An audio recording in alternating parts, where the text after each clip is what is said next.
Today I want to explain in simple terms point of view or POV. But first, I did promise to answer the question, what's the scariest part of the publishing process so far? Okay, well, writing is very difficult and editing takes a very long time. But I have to say, the scariest thing for me has been social media. I'm not an influencer or a blogger or a YouTuber, but I I do feel like I want to broaden my reach and learn a little about Instagram and Facebook and web design. So I did set up a website.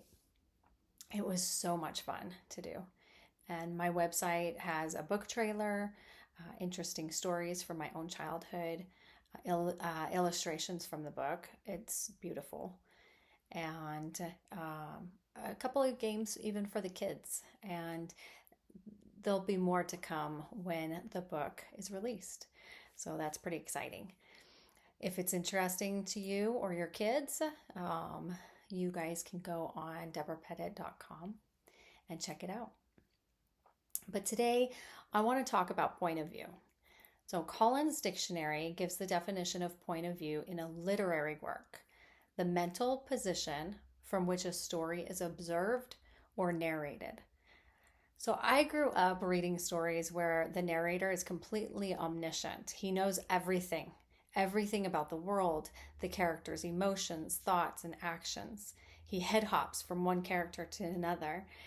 And a couple of examples are Charlotte's Web and Pride and Prejudice.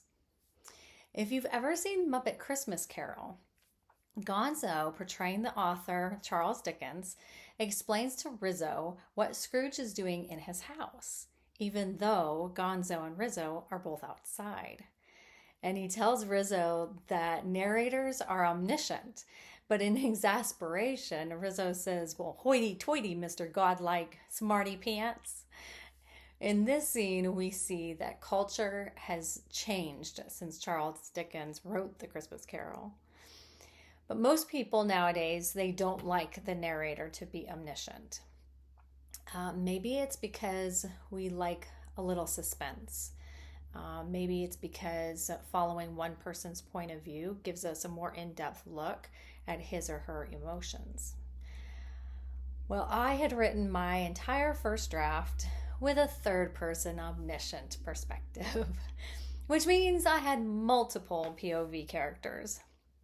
I was head hopping all over the place. But one of my beta readers, an author herself, encouraged me to rewrite my entire book, and I did. Once I understood POV, though, it became easier to have one or two points of view and not head hop. It was pretty easy to change that perspective. But maybe you swim against the current. What's your favorite POV? Leave a comment below.